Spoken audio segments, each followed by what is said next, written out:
chairperson, that is Dr. Ivan Meyer, as well as the chairperson of Federal Council, Mayor Helen Ziller, and Vili Okamp, my co-pilot as I call him. He's going to be doing our question and answer session. Right, John, the floor is yours. Good morning, ladies and gentlemen. At the outset, I wish to express the condolences of our party on all of those South African soldiers, those brave men and women who have lost their life in Goma during the course of this week. Our thoughts and prayers are with their families, and we remain in deep awe of their service to our country. Please forgive me as well. I've also picked up the Gauteng virus, and if you're asking me why it's a Gauteng virus, it's a virus and it comes from Gauteng, and it's obviously affected my voice.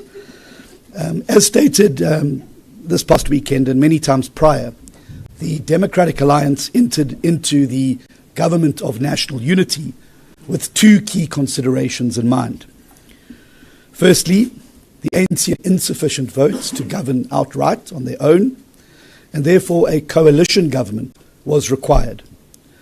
South Africa would not survive a doomsday coalition, which included either the EFF or the MK party, or both. A coalition which included a party with a proven track record in good governance, fiscal discipline, and respect for the rule of law was required, and that party is the Democratic Alliance. Secondly, this provided an opportunity to have direct influence on the programs of government and the implementation of a new agenda focused on inclusive growth, economic prosperity, and jobs, and one that was agreed to by a diverse set of ideological policies and principles. For this to be possible, the two largest parties within the GNU needed to ensure that at all times there was consensus on government's program of action. Of late, this consensus has clearly been brought into question. The DA is obviously extremely committed to ensuring that this coalition government succeeds in its two primary objectives: increased and inclusive economic growth and jobs. It was for this reason that I wrote to the President declaring a dispute and invoking Clause 19 of the Statement of Intent. Clause 19 codifies the procedure to be followed when differences on issues arise between parties to the GNU. Let me also be very clear, because I've noted certain tweets by certain office bearers in the ANC that seem to imply that 19 doesn't apply to decisions on legislation and other things. It absolutely does. It applies to any matter where there's no agreement between the parties within the GNU. Clause 19.3 states specifically that, and I quote, "Sufficient consensus exists when parties to the GNU representing 60% of seats in the National Assembly agree," unquote. The only parties that represent 60% of the vote in the National Assembly and are part of the GNU are the ANC and the DA.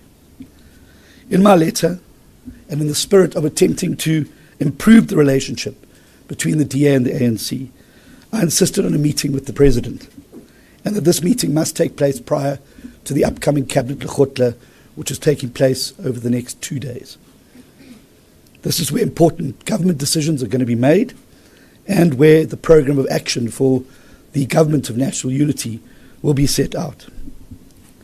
I'm glad that the President has heeded the call, and discussions are underway to arrange this meeting between myself and the President. I hope that this will be the first step in improving the relationships and stability and restoring trust amongst coalition partners within the GNU.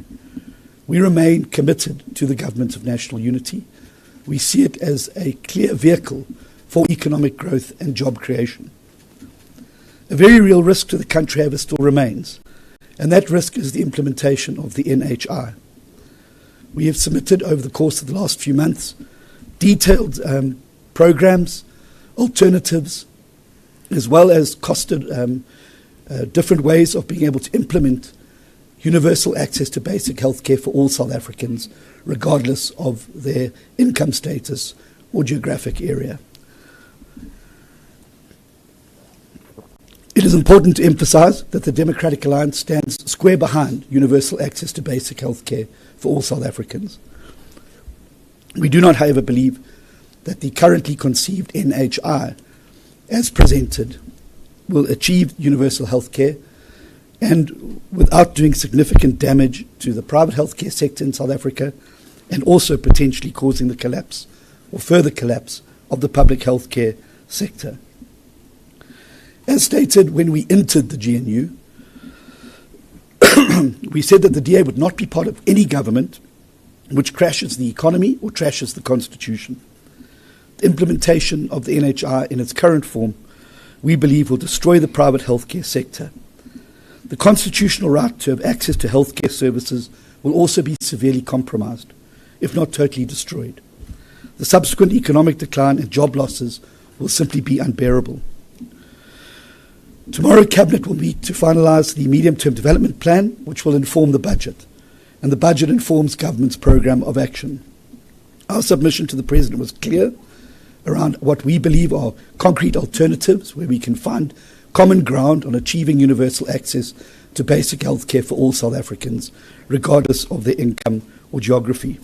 And we will certainly be moving within the MDTP process to ensure that those submissions are aired and listened to. However, if there's an insistence that without any further consultation, NHI in its current form, including the targets that set out to collapse private medical health care and remove tax credits for medical aid, will not be tolerated. I reiterate my earlier statement. The Democratic Alliance stands square behind the Government of National Unity. We see it as an opportunity for South Africa to move forward in a unified way and in a way that grows the economy and creates jobs. Having returned from Davos, having engaged with a number of other countries, both bilaterally and multilaterally, there's a renewed excitement in South Africa.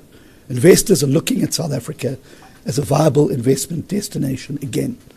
The GNU has already started to show the green shoots of economic growth and lowering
to help them realize that opportunity and to be the best that they can be for themselves and their families. We will continue to work as hard as we can and as constructively as we can with all parties to the GNU, including the ANC, and we hope to find consensus on the way forward. But I must make it very clear, and no one must be under any doubt, that we will not be taken for granted, we will not be reduced to being spectators, and the day that we cannot have an influence on growing the economy and creating jobs will be the day that our future involvement in the GNU will have to be questioned. Thank you very much.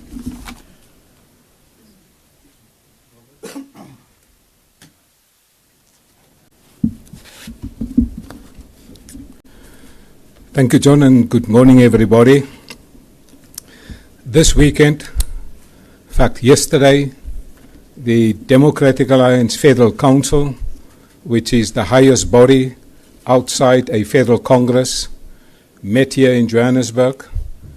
All people from across South Africa, all 9 provinces, the provincial leaders, various structures of the various legislatures, various municipalities, various regions in South Africa had a full day discussing very important matters yesterday. That meeting was chaired by the chairperson of the Federal Council, Ms. Helen Zille, very important Federal Council, the first Federal Council for the year 2025. And the main purpose of this Federal Council was to prepare for the local government election 2026. Because we have seen that it is possible for the Democratic Alliance to become the single biggest party in South Africa in the 2026 elections. Because what we have seen here in South Africa now, all municipalities in South Africa, major municipalities, major metros, also right here in Gauteng, they face a governance crisis and they face a service delivery crisis. And so the DA, Democratic Alliance Federal Council, have met to discuss our plan and the way forward for the local government election 2026. We have 4 specific objectives. Number 1, to retain our DA municipalities. You all know that the best run metropolitan municipality in South Africa is the one of the city of Cape Town. You have seen all the audit outcomes and the service delivery records as produced by both the Auditor General and by Stats SA confirms that where the DA is in municipal government, you get the best service delivery and the best record of good governance. And so our objectives is to attain our municipalities. The second objective is to grow the Democratic Alliance footprint. Thirdly, is to govern in more towns. Fourthly, is also to rescue towns. We want to become the biggest party because what we have seen is that smaller parties, it doesn't help voters to vote for smaller parties. Gauteng is in a mess because the voters have voted for smaller parties that make absolutely no impact. On the contrary, what they do, they rather side with the ANC, vote for the ANC mayor, and get an ANC mayor, and the towns collapse further right in front of our eyes. So smaller parties at local government level increases the level of political instability. So we are asking voters across South Africa, from this experience that we have seen since the previous election and the collapse of municipalities caused mainly by the ANC and these smaller parties. If you rally behind the Democratic Alliance, you get a stable, functional local government and you get service delivery. And so there's a dire reality in South Africa. Many municipalities across South Africa have already collapsed, is already a failed state.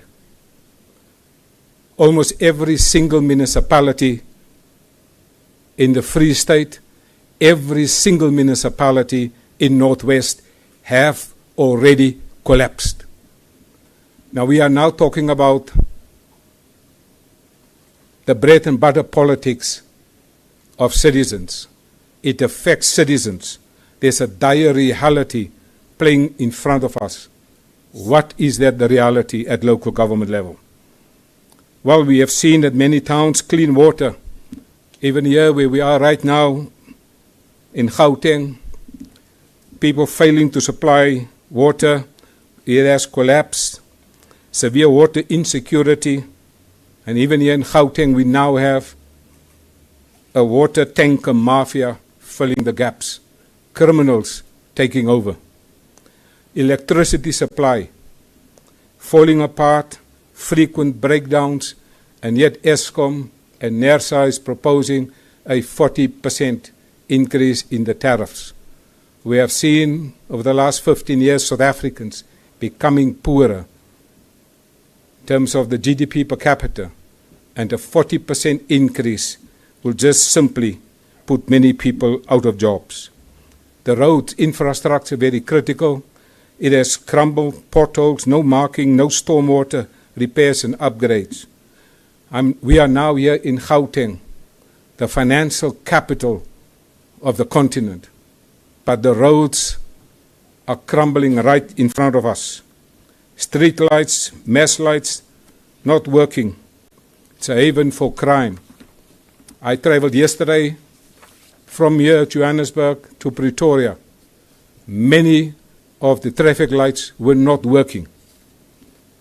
Refuse collection, weeks on end, rubbish piled up outside homes and businesses. Traffic lights are broken, signage are unreadable, public safety, zero public safety capacity. The first function of a government, even before collecting tax, is to ensure the safety of the citizens. Not happening.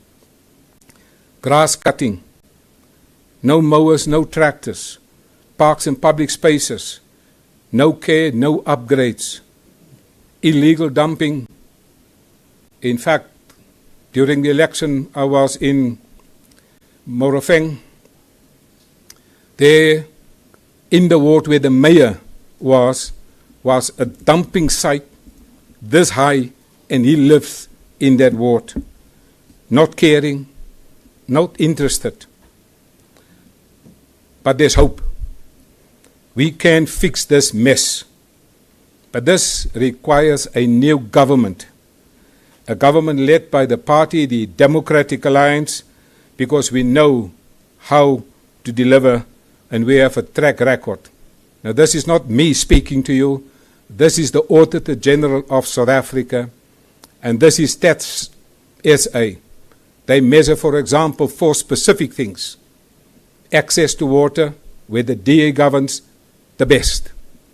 Access to electricity, where the DA governs the best. Refuse collection, where the DA governs the best. Access to sanitation, where the DA governs the best. Not me, Stats SA. And so this weekend, we came together as the Democratic Alliance Federal Council to put the DA machine in operation countrywide. And we are now preparing for the election, local government election 2026. We have deployed all our ground forces to work every day from now onwards. But we have developed a new approach to reaching voters where they live on matters that matters to them the most. It is now the realpolitik. They say all politics are local, and therefore our electoral campaigns will focus on local-based issues, but our campaign will be in hyperdrive. We are now going out everywhere in South Africa, beginning with our annual general meetings in every ward, our DA branches, every constituency in every region and every province, to reaffirm our commitment to the DA and to elect our new branch membership. The blue machine, we know, is at its strongest, and it is now focused on preparing for the next election. We have a rescue mission for your town. In this coming election, we know that this will be the make or break election for hundreds of towns in South Africa. Many people across towns have decided to fix things themselves. But this is unfair because they pay tax for a municipality. That money is being stolen and no services happens. And so this election, we are asking people no longer to waste their money, their time and their vote on smaller parties, because we see what happened in councils. They side with the ANC and the collapse continue. The DA is preparing to challenge for governance seriously in these places. The DA is now preparing to rescue your town. We can only do this with a strong DA vote. We cannot rescue these towns if you split your vote. Voting against the current failing government in your town needs to result in a strong challenger that brings a new government, a capable state at work. And only the DA can do this, because there are powers and functions described in the Constitution in Chapter 7, the objectives of local government. And all of these are being violated where the ANC is in government. And so my colleague, the chairperson of the Federal Council, will now outline the specifics, detail of our preparation for the local government election, specifically since we have dealt with our candidate nominations regulations, and Mozilla will now outline all of these detail as well as the time frames that is very critical for the elections. Our purpose is to rescue your town. Thank you very much, Ivan, who is the chairperson of the Democratic Alliance, the federal chairperson of the Democratic Alliance. My role as chair of the Federal Council is to talk about the DA's preparations for the election as an organization. And we call the DA organization the Blue Machine for a very good reason. The Blue Machine lives from election to election. So immediately after the May election last year, John gave us 2 days off, and after that we started preparing for the local government election, which will either take place towards the end of 2026 or the beginning of 2027. Now, 2 years is a very short time in politics, and that is why you have to start working immediately. And the very first thing we did was to have a big meeting representing all our provinces to look at what went right in the election and what went wrong in the election. And we always, immediately after an election, learn the lessons and then try and incorporate those lessons into our plans going forward. Now, one of the things we do is revise our candidate nomination regulations before every election so that we could look at any place that there was a hiccup or a misalignment or a problem and see if we can improve our system to deal with it.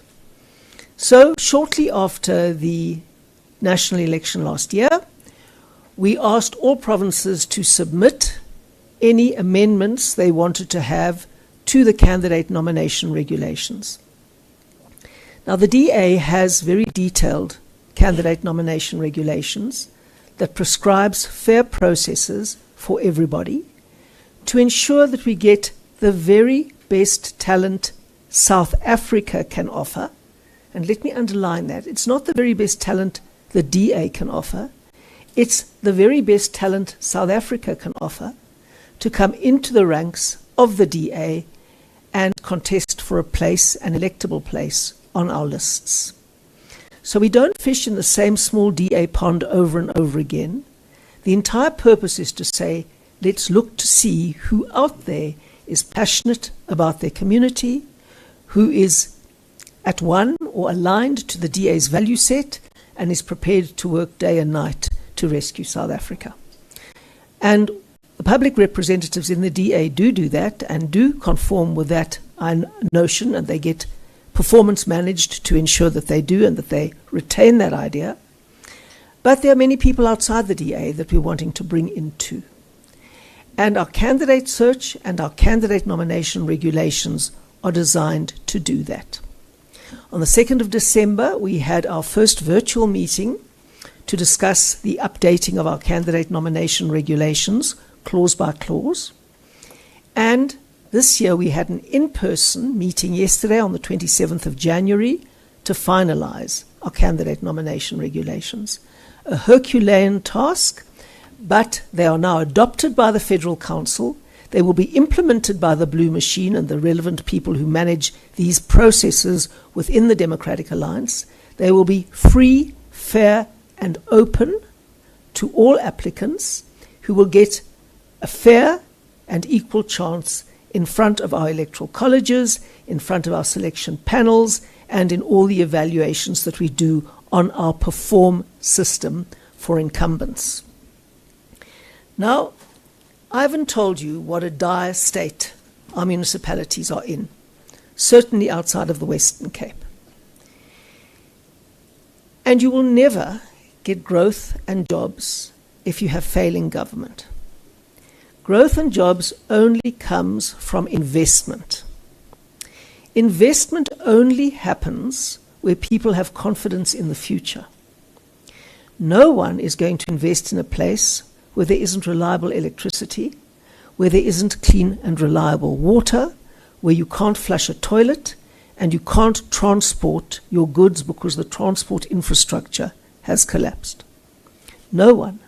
And that is why it is no coincidence that more and more investment is leaving Gauteng and coming to the Western Cape. Now, the DA is not a Western Cape party. We are as passionate about the future of Gauteng as we are about every other part of our country. And we want Gauteng to work and continue to be the financial capital of the African continent. We need it to be. And we need it to be so that this economic machine can drive the investment that will create the growth and jobs that we desperately need to succeed as a country. And that will only happen with good governance. Now, good governance depends on the voters. And people often say to me, Zilla, don't blame the voters. I'm not blaming the voters. I'm stating the basic fact about democracy 101. Voters get the government they vote for. And we've tried coalitions, very unstable, very complex, 11-party coalitions, 9-party coalitions in Gauteng. And because of the brokenness, and because of the fact that deployed cadres control the administration, and because of the fact that there's so many vested interests, it makes it incredibly difficult for a coalition to govern. And the stronger the DA is in any kind of coalition, obviously, the better.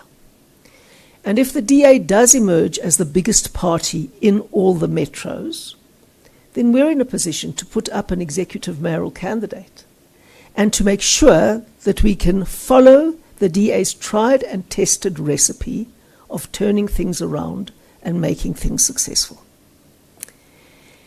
We have that experience, but in Cape Town I was very lucky when I became mayor in a 7-party coalition. The ANC hadn't been in power for that long. And so there wasn't that much brokenness that had to be fixed. That's not the same in Gauteng. You've had ANC government for almost 30 years. And there is a lot to fix.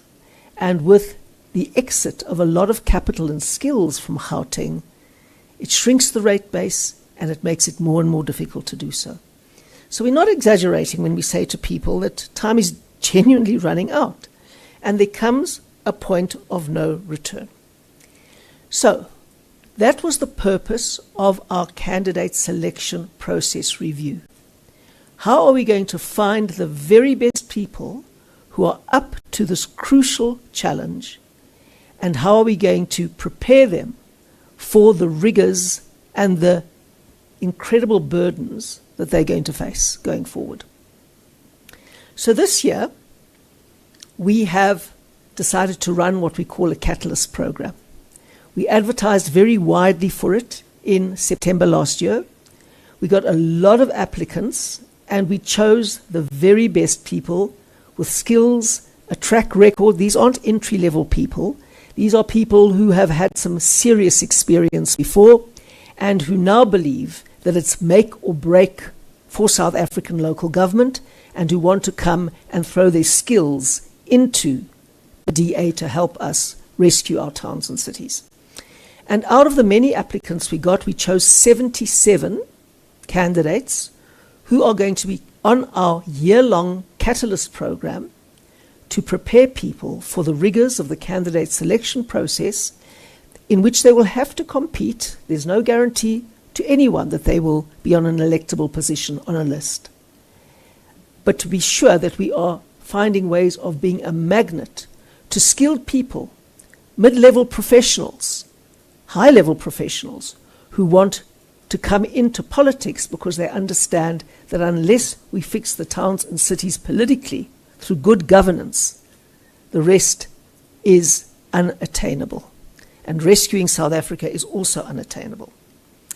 So, we're always fresh out of the blocks, and we've prepared everything, and our applications for candidacy for the 2026-27 local government election, our applications open on the 1st of February.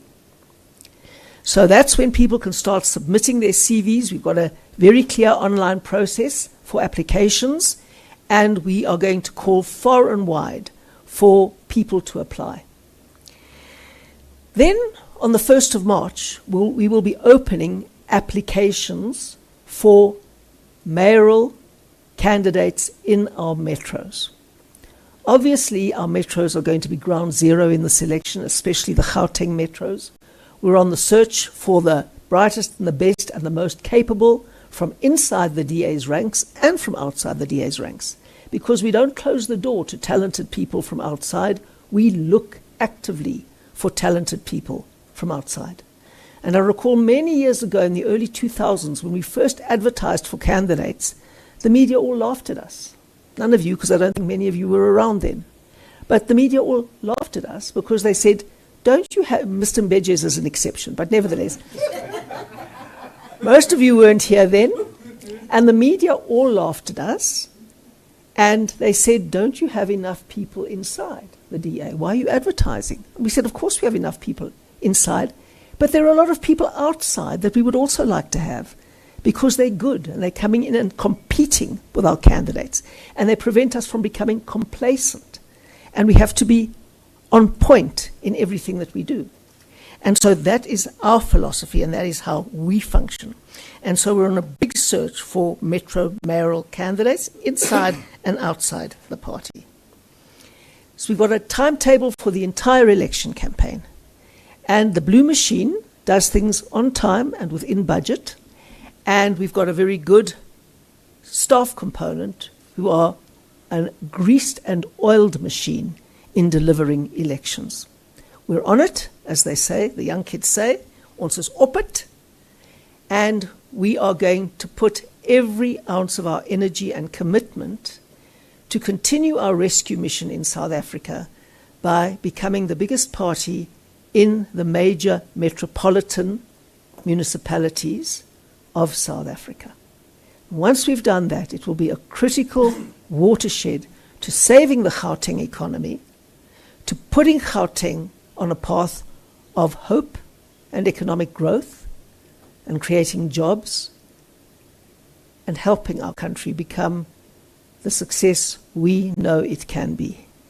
Thank you very much indeed, and I'm now going to ask my colleague Willie, one of the two co-conspirators with Karabo, to come and chair the question and answer session.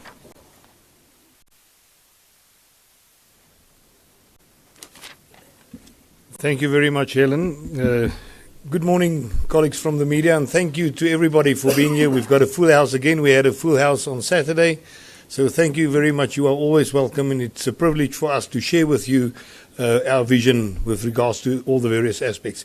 We are now going to do the question session. I would ask that you, before you ask your question, just wait for the roaming mic so that the people that's online can also hear the question that you're asking. Please state your name as well as the name of the news outlet that you are representing and the person that you direct your question to. I will decide ultimately then who must answer that specific question, but if you can do that in that order. I'm going to take 3 questions at a time. If the questions, because sometimes you ask a person asks a question, but there's 4 or 5 questions in it, I might limit it to 2, so let's see how things goes. Can I get some hands, please? 1, 2, 3. I'm going to start here in the front. Please, good morning. Just wait for the mic a moment. Thank you very much. Good morning to everyone. Mzwandile Mbedje from the SABC. I think 2 questions. One is to Mr. Steenhuisen. On his take, obviously, on the GNU, I think his closing remark was that if we feel, okay, I'm just going to paraphrase it. If we feel we're being ignored in the GNU, perhaps it may be time to walk out. You didn't say it that way. Is that what you meant? So if you feel that the ANC is not responsive to some of the concerns that you've raised, so is the last resort to walk out of the GNU? The other question, I think it's going to go to the chairpersons. It's about the municipalities and the local government related stuff. Obviously, you've always held the Western Cape as the shining example. But the DA from 2016 has been basically, in the majority of years from then and now, been the one that has been in the driving seat of the municipalities, particularly Johannesburg and Tshwane. Obviously, there will be changes along the way. But if you look at the years, it's actually the majority of the years from 2016 until now, that would be the DA. But the kind of the decay that you've been highlighting, so it really didn't start now. And how do you then apportion that blame to only the ANC aligned and not take some sort of responsibility, because some of it really has been under your watch? Thanks. Thank you very much. It's Yanda Ngobo from Newsroom Africa. Just following on Mzwandile's questions, in relation to the Expropriation Act, are you still planning to test its constitutionality in court, or are you still going to wait for the engagement with the President, Mr. Steenhuisen, first, before following through with any legal challenge? Excuse me. And then the second question is linked to the first. Fikile Mbalula talking about Clause 19 not applying to bills that have already been passed. I know you addressed it briefly in your address, but was Dean McPherson given enough time to respond? Vincent Magwenya seems to believe that he was given enough time to respond and share any concerns that he has. Was that done, and what was the response? Thanks. Thank you very much. Good morning. My name is Tembile Cele with Bloomberg News. I think my questions are for the leader of the DA. The first one is, during the coalition talks, there was talk of red lines that the DA had. Does the DA still have red lines, and what are they as of today? And then the second question, you mentioned the market fluctuations, sort of the instability that we're seeing every time there are these skirmishes within the GNU. How will we know that the day has arrived when the DA cannot have an influence on the economy, as you mentioned? I'm trying to get a sense of, obviously, I imagine you don't like it when there is this negative movement in the economy. So how will the markets know that this is now a serious dispute, that there really is a threat to the GNU with finality? Thank you. Thank you very much. I'm going to just repeat quickly. We've got Mzwanele Mbete, the first question then to John with regards to the GNU. And then I would like to direct the next question to Helen with regards to the Western Cape as an example and what happened in Johannesburg and Tshwane since 2016. Zianda, your question about the Expropriation Act, whether we'll go to court or not, and will be directed to John. And then the matter of Fikile Mbalula and Article 19 as well. Temile, your question about the red lines as well as the market fluctuations will both be directed to John. Thank you very much. Thank you very much. Excuse me. Thanks very much for the questions. There's no point in being in government if you can't govern. There's no point in bringing 3.5 million votes to a table and you can't influence the policy and direction of that government or the programs of that government. And that is what I was trying to say very, very clearly, that we regard the GNU as South Africa's most precious asset at the moment in terms of what it holds in its hands, the future of the country, the future of the economy, the future of our people. And that is why all parties to the GNU need to be good stewards and good responsible stewards of the GNU. But being a responsible steward means that you have to be a reliable coalition partner and a trustworthy coalition partner as well. So when you make decisions and you don't consult the rest of your party, the parties in the coalition, without even giving a courtesy call to the leaders, knowing how contentious the expropriation bill has been, knowing the fact that you received a 2-page submission from the Minister of Public Works with a legal opinion from senior counsel attached, pointing out the constitutional problems with the bill, and you simply go ahead and do it, and the leaders of your coalition find out about it on social media, that is not being a good steward or a good partner of the GNU. And that is our gripe. Now, I believe that we could quite easily have found a way through this particular impasse had there been a discussion amongst leaders. There's a number of options. There was nothing instructing the President to sign this bill. There was no urgency on it. We could have had a discussion about it. We could have decided to refer it back to Parliament. We could have amended it there using the GNU's majority in Parliament to come up with a bill that met all of these requirements. Or the President could have simply called us in and given us his reasons why he was going to proceed. Instead, all brushed aside, I found out on social media on my way back from Davos that this bill had been signed. And my party is rightly asking questions of me, saying, but was this discussed in the GNU? And I want to dispel this particular notion that seems to exist among some, that this administration is an extension of the Sixth administration. It's not. This is a new government.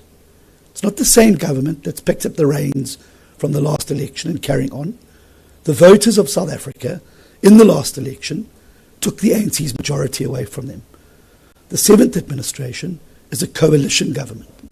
And so you can't just simply carry on governing as if the election last year didn't happen. It happened. And voters took that majority away for a reason. And they instructed us as parties to work together to find solutions for the country.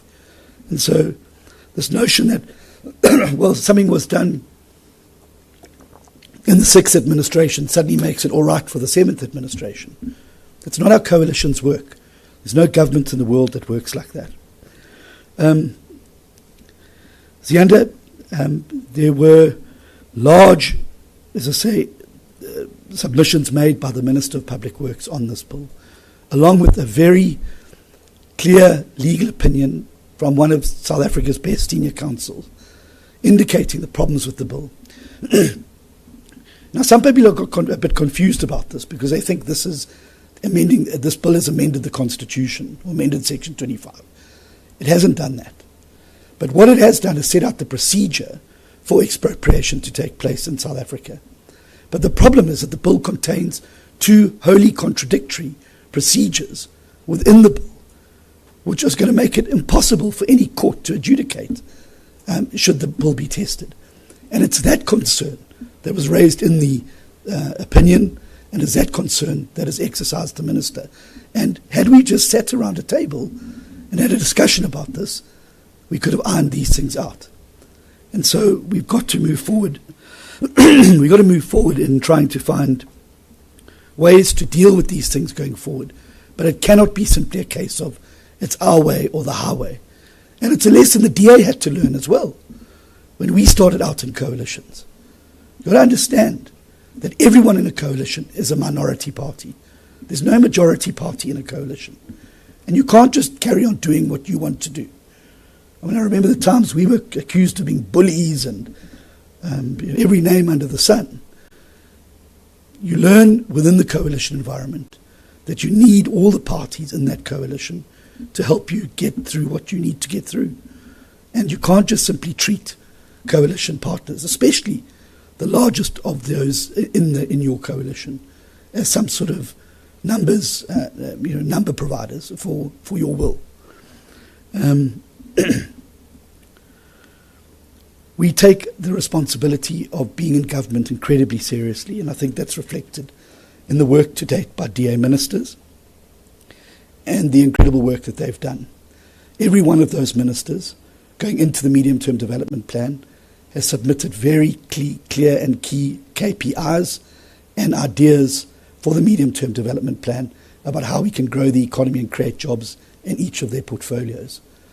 We want to be good stewards of the trust placed in us by the people of South Africa, and we want to be good stewards in government in the interests of the people of South Africa. And so when that is not permitted, and when it's not allowed, there's no point in us being in government. Have we reached that point yet? No, not yet. I don't believe that. I think the coalition is relatively new. But if this current trend continues of simply giving a tin ear to the views, opinions, thoughts and ideas of DA ministers in government, then there really is no point us being there. We might as well be sitting in opposition in Parliament and in the country, because if our ideas aren't going to be listened to and taken on board, there really is no point in us being there. So when will we leave? When the Constitution is trashed and our economy has crashed. Anything that does one of those two things is a red line, and we will make it very clear when that time has come. I'm really hoping, as I said on Saturday, that this that this particular situation is cause for a reset in the relations within the GNU, and that there will be some consideration now given to the views, thoughts and opinions of all parties to the GNU. And as I said, we're not the only party that's upset about the way that this has been handled. There are at least 3 other parties, there's 4 of your coalition partners are unhappy about the way they've been treated. One even referring to it being stabbed in the back. That clearly is a warning light on the dashboard, and if you don't attend to that problem, it's going to cause much bigger problems down the line. Thanks. John, thank you. I think there's 2 questions. The one about Fikile Mbalula and Article 19, you touched on it. Is there anything else that we need on that? I said it applies to everything. It applies to everything. Sorry. Okay, thank you very much. With regards to the market fluctuations, it's just very important to show that after the briefing on Saturday, we saw what the effect was on the currency of South Africa. And it's important that the ANC realizes that the stabilization of this GNU is important for macroeconomical aspects of the country. Just to come back to that last question with regards to market fluctuations. Helen, I'm going to hand over to you with regards to the questions that was directed to you. Thank you very much, Mr. Mbeje. Your question was, the DA has been in government for some time in Tshwane and in Johannesburg, and we can't place the blame solely on the ANC. Now, you'll recall that in my introduction, I said that it was easier to turn around Cape Town than it's going to be to turn around Tshwane and Johannesburg and Ekurhuleni and Nelson Mandela Bay and eThekwini and all of the others, Mangaung, all of the other metros. Now, the reason is that the ANC hasn't managed to get rid of all the competent managers yet and replace them with their deployed cadres. They haven't yet managed to take away all the tender-rich functions and place them into entities where their people can control what is happening and then ensure the tenders go to cadres, etc. There hasn't yet been a sabotaging of all of the infrastructure so that these services can be contracted out to ANC cadres who run water trucks and who run a range of other services that have to step in when the municipality can't deliver basic services. So when I took over Cape Town, a lot of things were going downhill. The organogram had been totally broken. Random appointments were being made all over the place. There was a lot of corruption in the system. But there were still some very good managers. The organization hadn't been broken up into little units that could be managed outside the line functions that look after due process and stop corruption. And there was still a legacy of functionality in the city. So stuff still worked. There hadn't been 30 years of no maintenance, for example. Once you have 30 years of no maintenance, it is unbelievably difficult to catch up. And I've often thought, whoa, if I was the mayor of Johannesburg, what would I do? Where would I start? Well, we could start because we stopped the whole decimation of middle management that was underway. And I'll tell you a very brief story very quickly because it's relevant. I'm sorry, I'm taking time. Somebody phoned me. I didn't even remember him. And he said, I just want to thank you. I'm going on retirement now. I'm 65. But thank you, because when you came Mayor of Cape Town, you stopped all of the process of the ANC moving us all out of our positions. This person was a person of colour. And he said, I would have been moved out of my position and I would not have been able to retire at 65 on pension. And the fact that the DA won meant that we had uninterrupted good management and we could continue the delivery. So then we could start focusing the budget on maintenance and on development. And we still had good people in the finance department, and we could get and focus on the few corrupt people like Mr. 10% and other people and move them out of the organization. But it was still a going concern. And the backlog and the collapse had not nearly been as profound as I see in Johannesburg every day when I'm walking around. So, when the DA, and I'm not even saying if, when the DA takes over our metros, the first thing you have to do when you're dealing with this complete collapse and deployed cadres everywhere, you saw what the Supreme Court of Appeal has said about the appointment of Floyd Brink in Johannesburg, for example, and other things. That wasn't the Supreme Court of Appeal, it was the High Court, my apologies. You saw what he said about that. Your first job is to try and stabilize the finances from bankrupt municipalities that have huge debts and borrowings that they can't repay. That's your first job, stabilize the finance. You have to move out corrupt people, which in our labor regulatory environment is very, very difficult unless you have a smoking gun. You have to get the people who can do the job into the right positions. And throughout all of that, you are being fought by the administration. Fought by the administration. Who are trying to get you out, who are trying to undermine you. Now you've got a shaky 9-party coalition. And just someone has to be offered an overseas trip or a this or a that to cross the floor and bring down the government. You don't have the stability to do the job that is required. Without stability, you can't stop corruption. Because every time you move in on a corrupt group of people or entity, they go around your back to the other people and say, the DA is a bunch of racists and you must fight them from within the coalition. And that's what happened to Solly Msimanga, for example.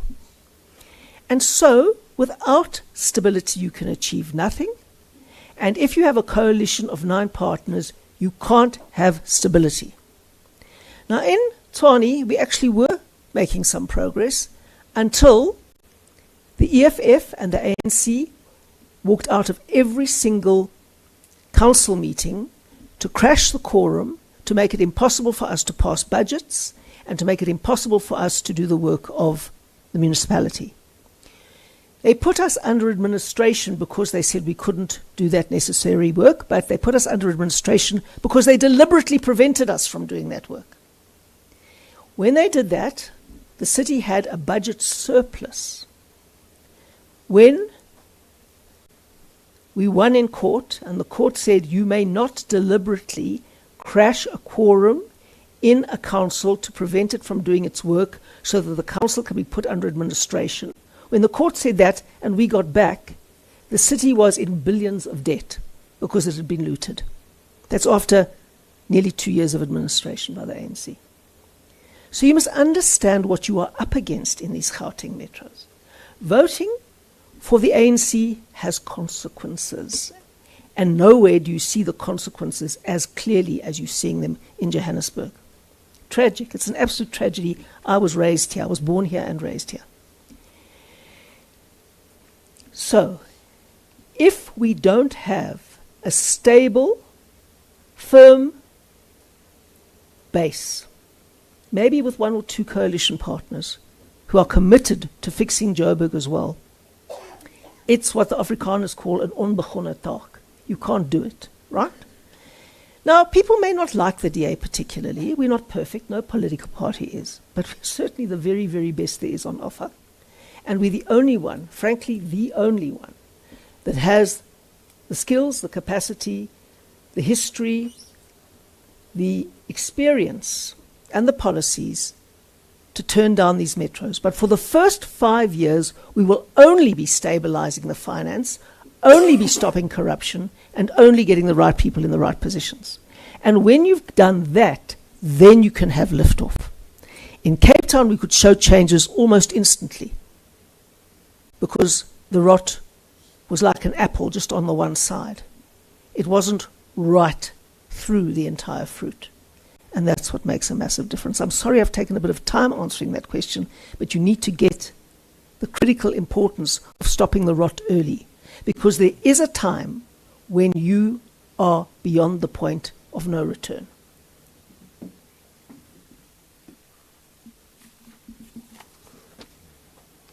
Thank you very much, Helen.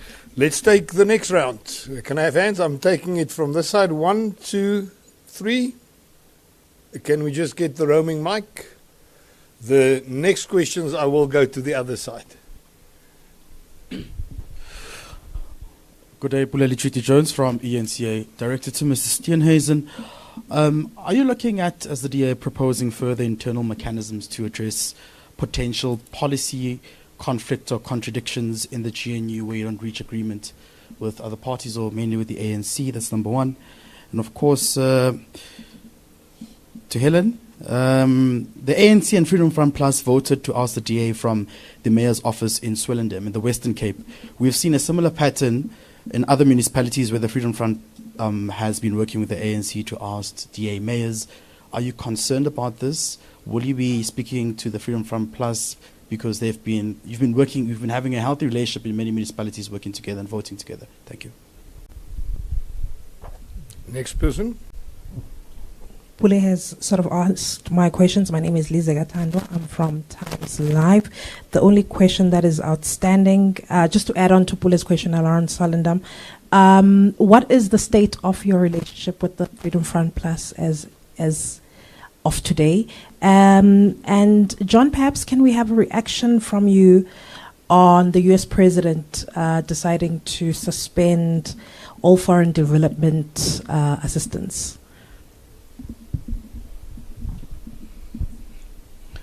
Well, thank you very much.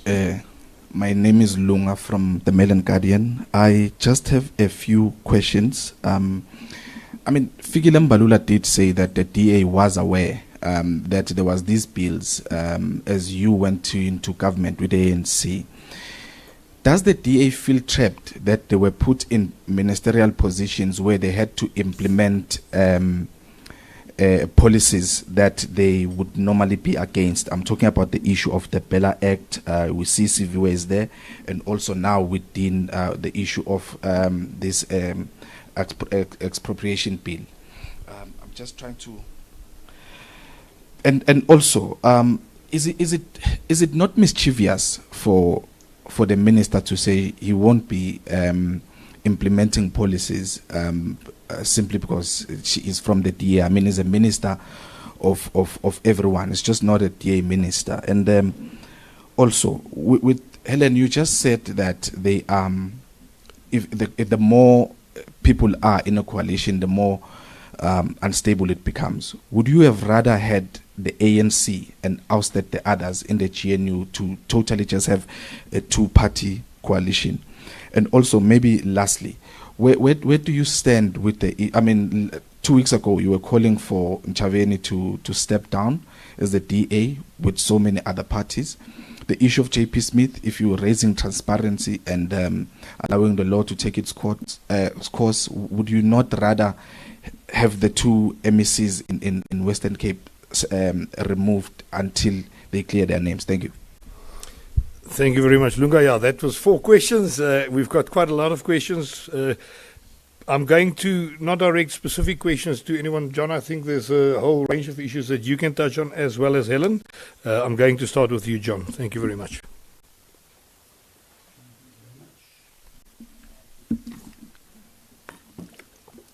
Yes, we will be proposing mechanisms.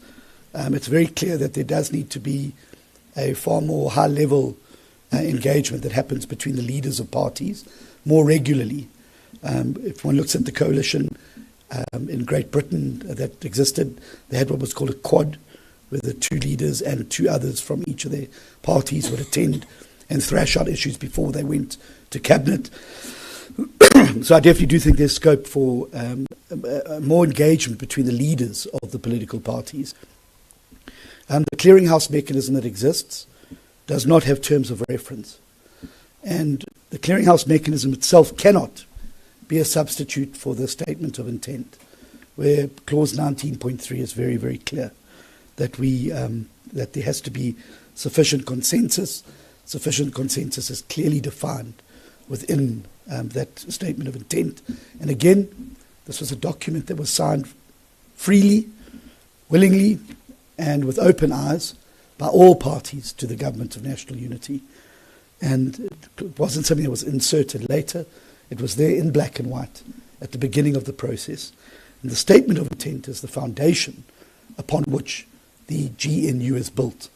And you cannot go back and start reneging on those key commitments that were made in that initial process. Lizeka, our relationship with the Freedom Front is very good. I reached out to Dr. Peter Groenewald yesterday. They are obviously conducting their own internal processes, which I'll leave them to explain or elaborate on. But we remain committed to working with the Freedom Front to provide good, clean, accountable governance wherever we can work together. It's been unfortunate that there seems to have been a localized dynamic in the Western Cape, and I think there are a variety of reasons for that. However, we look forward to finalizing the stabilization pact that we've been pushing backwards and forwards between each other for the last 2 months. We've now got the Western Cape's views and opinions on it, and we'll obviously look to move towards concluding that stabilization pact. In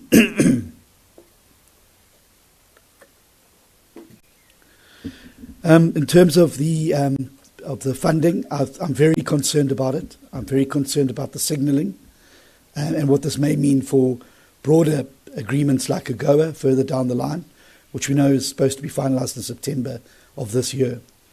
I'm concerned as well because PEPFAR funding and funding from that is a large cornerstone of the funding for our HIV/AIDS response in South Africa, which is another reason why we perhaps should be very cautious about how we proceed with NHI, because there might be a new budget item that we're going to have to provide for, which would be to fill that gap that will be left by PEPFAR and that funding that's been frozen over the time.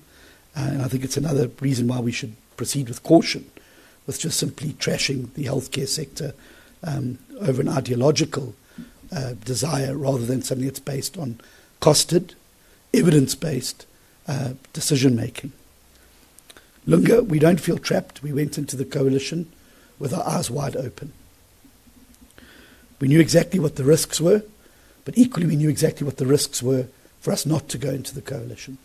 And I certainly think that the benefits that we've seen for South Africa, both internationally and at home, have been significant and are certainly moving in the right direction. Of course, in any coalition, no party can get everything that they want. The DA understands that.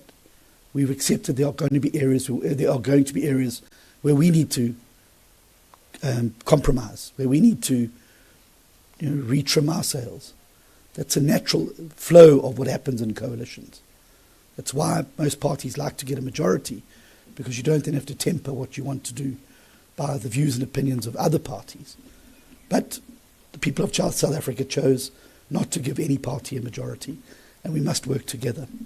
And so, yes, we are prepared to compromise, but we will not compromise on matters that trash the Constitution and on matters that will crash the economy.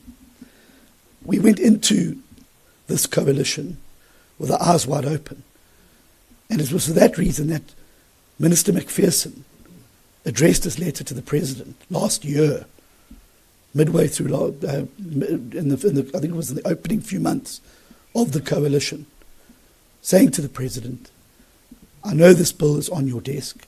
However, these are the concerns that I would have to have if I had to implement it. And attached to that was an opinion which the department had received from senior counsel, pointing out the very obvious flaws in the bill, including the constitutionality of the of the contradictory clauses. Now, ministers, when they're sworn into office, don't swear allegiance to the president. They swear allegiance to the Constitution of the Republic of South Africa and swear to uphold the Constitution and all other law of the Republic. Now, when something is patently unconstitutional, and when something is patently incorrect, and the minister who would be responsible for implementing that points this out and just simply gets a no, with no guidance or explanation as to what the correct way to proceed would be, and that the leaders of the parties then, without any consultation, find out about this on social media. That's not how coalitions work. And I think it's been badly handled. And I think that that's why there needs to be a meeting with the senior leaders of the coalition, and why I've sought a meeting with Mr. Ramaphosa directly so that I could share these views with him to his face. Thank you. Thank you very much, John. Helen, would you take the two questions about the coalition size as well as the JP Smith matter, please? Yes. Right. As you all know, the GNU is a coalition, is a form of coalition. Now, in a normal coalition,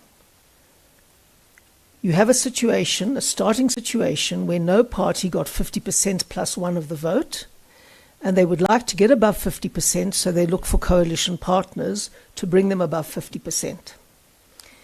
And once they've got above 50%, they want to have the stability. They don't want to have too many partner parties, but it's often very useful to have a reserve outside, that if your partner party gives you a lot of trouble inside the coalition, you can have plan B. That's what I learned very much during the coalitions that I managed. However, when we signed the statement of intent, which was in itself a huge education for me, clause 24 said that the original signatories to the statement of intent would have to be agreed amongst themselves before new people could join this government of national unity. And that was in clause 24. If you read it, I haven't got the word for word in my head, but it basically says, for the people who agree to come into this, and that's when we signed it, if any people are added, or if any parties are added, it'll have to be in consultation with each other. And at that time, and at the time that we elected President Ramaphosa as president of the country, because that was when the statement of intent became operable, there were three founding parties. There was the DA, there was the ANC, and there was the Inkatha Freedom Party. Within 4 or 5 days, the president was announcing all sorts of other people who joined, without any respect for clause 24, as if it didn't exist. And I could only conclude to myself, either they couldn't care that it exists, or they don't know that it exists, or they're doing whatever they want anyway. And that was our first huge red light, that the ANC wasn't taking this seriously and was just continuing as if they could call the shots entirely. And you may remember that I was on television with Fikile Mbalula, and I pointed this out to him, and a lot of people didn't like that I did point it out to him, of course. So, the only parties that can actually bring down the government are the DA and the ANC. Every other party in the government is there by grace and favour of President Ramaphosa. And if you are a minister or a deputy minister or a chair of a committee or whatever it is you are, you have to please President Ramaphosa, because he is the person who holds your fate in his hands. And of course, that's why the ANC wants a whole lot of smaller parties, because then they have a little hallelujah chorus that supports them on everything that they do. And it's very convenient with the ANC not always to have to fight with us. They get their proxies to fight with us. And then it looks different. But their proxies, of course, are going to side with the ANC, no matter what they said in the election, because Ramaphosa can relieve them from their positions.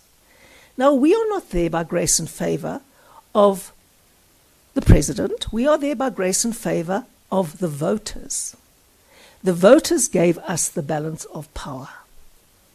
And so we go there to represent the 3.5 million people who voted for us. And we have to say to those people, we can't get everything we want, because if we wanted everything we wanted, we had to get 50% plus one of the vote. But we're in a coalition to share power, and so don't get upset with us when we have to compromise now and again, because we didn't get enough votes. If you don't want us to compromise, give us more votes. But the ANC has to say that too. And the existence of what I call the Hallelujah Chorus does not mean to say that they have any muscle in government, but it's very useful for the ANC, as we saw in the clearinghouse. I won't go into that, but in the clearinghouse.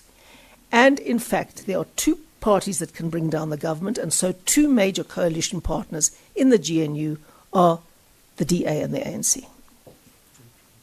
The JP Smith thing. Okay, JP Smith, right. The suspension of people who have been raided by the police.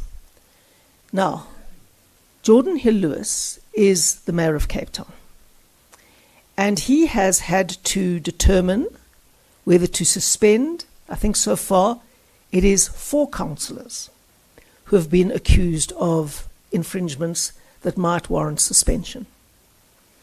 And on each occasion, he has looked at the prima facie evidence against that person.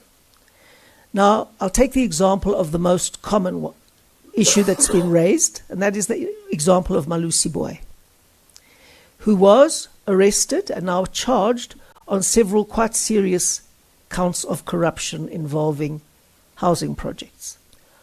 After Malusi's office was searched, the police had a discussion with Jordan, and Jordan said, as a courtesy, could I know what the prima facie evidence is, untested evidence is, that you have against him, so that I can see whether this is a political hit squad or whether there is some real substantive stuff to which he has to answer. The police weren't obliged to do that, but they said, yes, there's a lot of substantive stuff.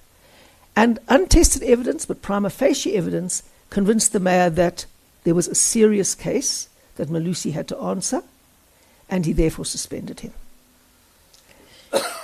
In another case where there was an allegation that an electricity meter had been bypassed of a house belonging to one of his mayoral executive committee members, he went into it. It was a fact that it had been bypassed. He suspended him, but then the member could prove that other people lived there and that they had done that even though the house was in his name. So then he was reinstated, obviously. But there was a prima facie case against him because in a house owned by him, the electricity meter had been bypassed. In another case, somebody was accused of rape, and Jordan was convinced that there was no prima facie evidence, and there was a very convincing argument that it might have been a revenge motive. And so he said, we'll wait for the court case to run its course. We won't be the jury and judge. It's a criminal trial, and the person was acquitted. So Jordan made the right decision. And in another case that I'm not so familiar with the details of. So all I know is that Jordan looks at what evidence there is, and he's doing exactly the same with the J.P. Smith case. In the J.P. Smith case, he's asked the police to extend to him the same courtesy as they extended to him with Malusi Boy. And he says before he takes a decision to suspend, he's got to check whether this is a political hit squad or whether there's something genuine. And he then says, give me a briefing on the prima facie evidence that still has to be tested in court, that is untested now, but I, as the responsible mayor, have to see if he's got a genuine case to answer. And that briefing, I understand, should be happening about today, and Jordan will make that decision on the basis of what he sees before him. Now, if you compare every other case that has been raised around issues, we demand that people be suspended when we believe there's prima facie evidence of wrongdoing, either in a past job or whatever there is, as for example with Minister Nchaveni, and we are very wary of being mindful that political hit squads in politics are not unusual. When I was the mayor of Cape Town, they accused me, now listen to this, it still boggles my mind to this day, of using council funds to spy on our coalition partners and members of my own party. Something more far-fetched you couldn't find. But that was a political hit squad. And because they knew they could never ever charge me in court, they set up the Erasmus Commission to discredit me. That was a political hit squad. So I'm telling you, you've got to be careful in politics. And Jordan is going about it in exactly the right way, saying, I want to see the prima facie evidence, untested. It's a courtesy, the police don't have to show him, but he's got to make a solid judgment. Thank you very much, Helen. Colleagues, we are running out of time. I'm going to allow 2 more questions that we had on this side. There will be an opportunity afterwards for questions as well. Gert? Okay. John says his voice might not make it, but we will assist with that. Let's go to Gert van Westhuizen in front here. Hello, Mr. Steenhuisen. I would like to know, over the weekend it became clear that there are huge ideological differences between the ANC and the DA. Will you ever be able to work properly together in the GNU because of that? Will a proper consensus ever be possible? And Fikile Mbalula also said over the weekend there was no agreement beforehand to put a moratorium on legislation that was passed in the previous administration. What would be your comment on that, please? Thank you very much. Can we have the last one here right behind? Thank you. Good day, John. My name is Amanda Khoza. I'm from News 24. The Cabinet Lekgotla is taking place tomorrow. When exactly are you meeting the President? That was so short, I'm going to allow a last one there at the back, please. Thank you. Good afternoon, Ferial Hafaji from the Daily Maverick. May I please check with you, Mr. Steenhuisen, given the rising tensions, do you think the GNU will last the year?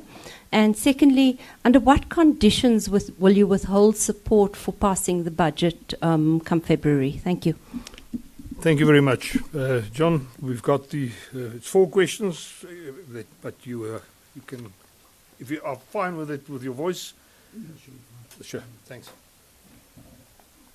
Thank you very much, Gert, for that. Yes, there are ideological differences between the DA and the ANC. In fact, there are broad ideological differences between the 10 parties to the GNU. But so too are there broad ideological differences in coalitions around the world. Broad ideological differences between the SPD and the FDP in Germany. Broad ideological differences between the Lib Dems in Britain and the Conservative Party. All over the world. There's a whole view about coalitions and made up of different parties. And there are different parties because different parties have different ideas and they attract different types of voters.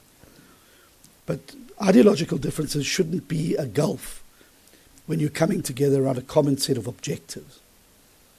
And so, yes, the ANC have their views, we have ours, but surely we can agree that economic growth and jobs are the primary focus of this country. Because without economic growth and jobs, we're not going to be able to lift people out of poverty. We're not going to end hunger. We're not going to create better opportunities for more people. We're not going to have a government that's able to spend more on social infrastructure. Because without that economic growth, we're going to continue the way we've been for the last 20 years, where our country just slides further and further into debt and closer to a fiscal cliff. So in a country that is in a deep crisis like South Africa, we can agree on the big things that need to be done to get the economy moving. And that's why I've said we entered the government to grow the economy and to create jobs. And everything that we do as a government should surely be looked at through the lens of creating jobs, growing the economy and ending poverty. And we should discard everything that does not speak to those key priorities. And that when issues that threaten the economic stability of the country like an entirely uncosted, untested, untried NHI, it poses a significant risk to the balance sheet of South Africa, poses a significant risk to the social stability of the country, and it poses a huge risk to the sustainability of healthcare in the country. But we all agree that we need universal access to basic healthcare for all South Africans, regardless of their income or geography.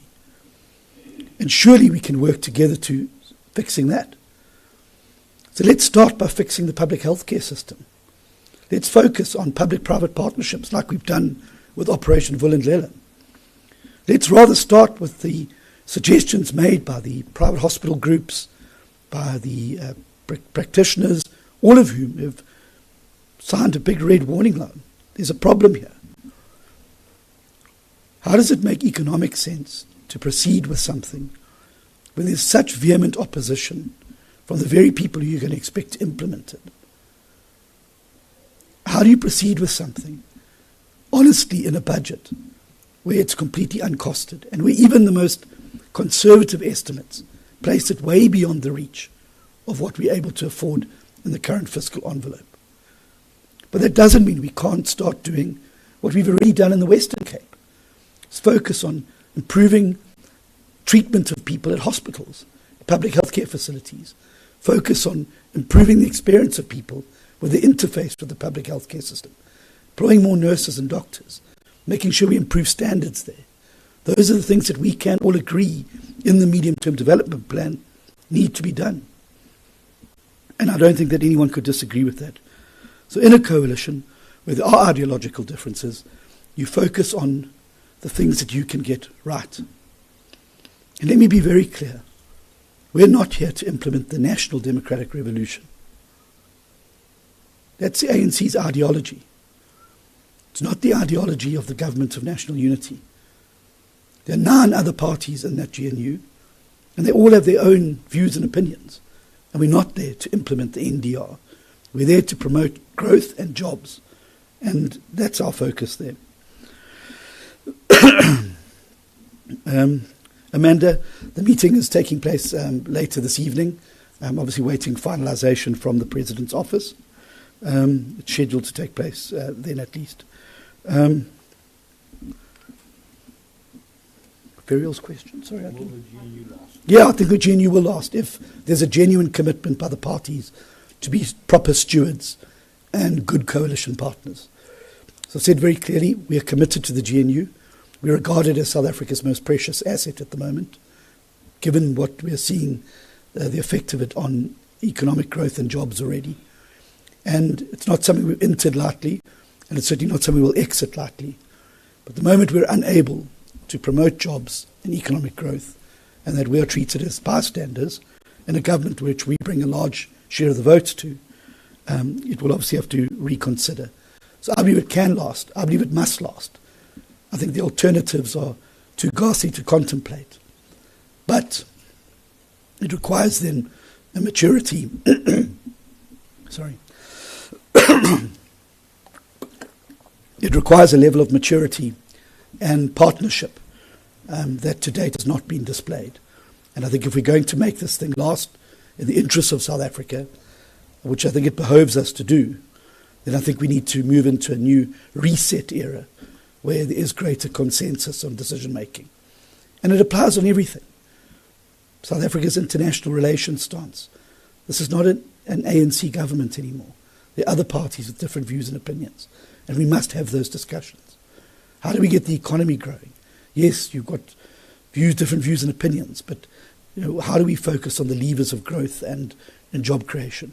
And let's focus like a laser beam on those things.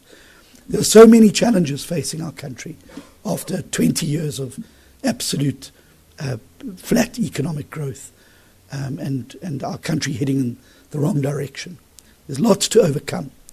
And we're not going to be able to do everything in the first 5 years. We must accept that. But surely we can focus on growth and jobs and start to turn the needle so that by the time 2029 rolls around, we'll have something concrete to show South Africans.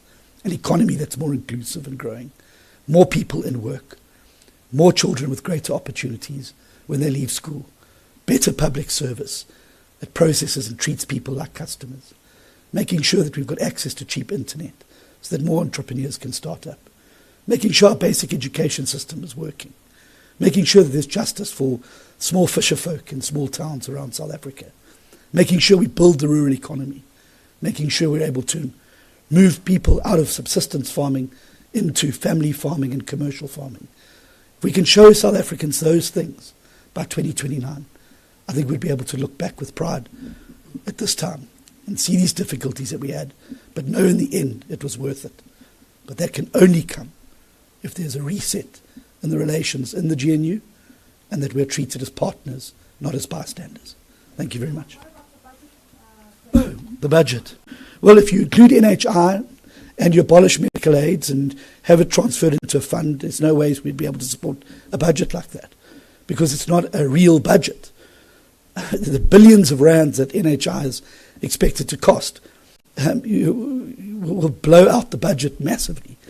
So in the medium-term development plan, I think what the focus should be on is how we focus on fixing primary healthcare and public healthcare facilities.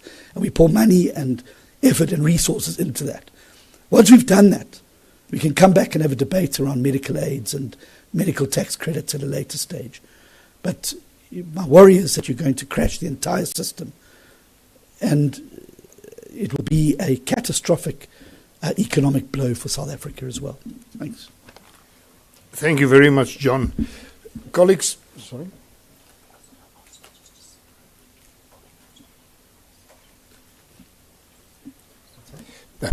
Colleagues, thank you very much for being here. It is extremely clear that the Democratic Alliance wants to make South Africa work and that we want to do it via this GNU and that we will do a lot of things to protect this GNU. It is, however, high time now that the ANC does the same. I want to remind everybody that the Democratic Alliance's candidate selection process will open on the 1st of February, and we invite every person out there that thinks that he or she can make a contribution towards the Democratic Alliance as well as this country to please come and join us. John, thank you very much for holding out with your voice. That's clearly, John was yesterday already, he started to battle, and this morning I said, are you fine? He said, let's push through. So John, thank you very much. I really appreciate it. Yeah, the Gauteng virus. Dr. Ivan Meyer, thank you very much for you as well for being here and for steering us on the federal side, and Ellen, for you as well. We really appreciate it. Colleagues, this is the end of the press conference. There will be an opportunity for questions afterwards, which I and some of the other panel members will be able to assist you with. Thank you very much.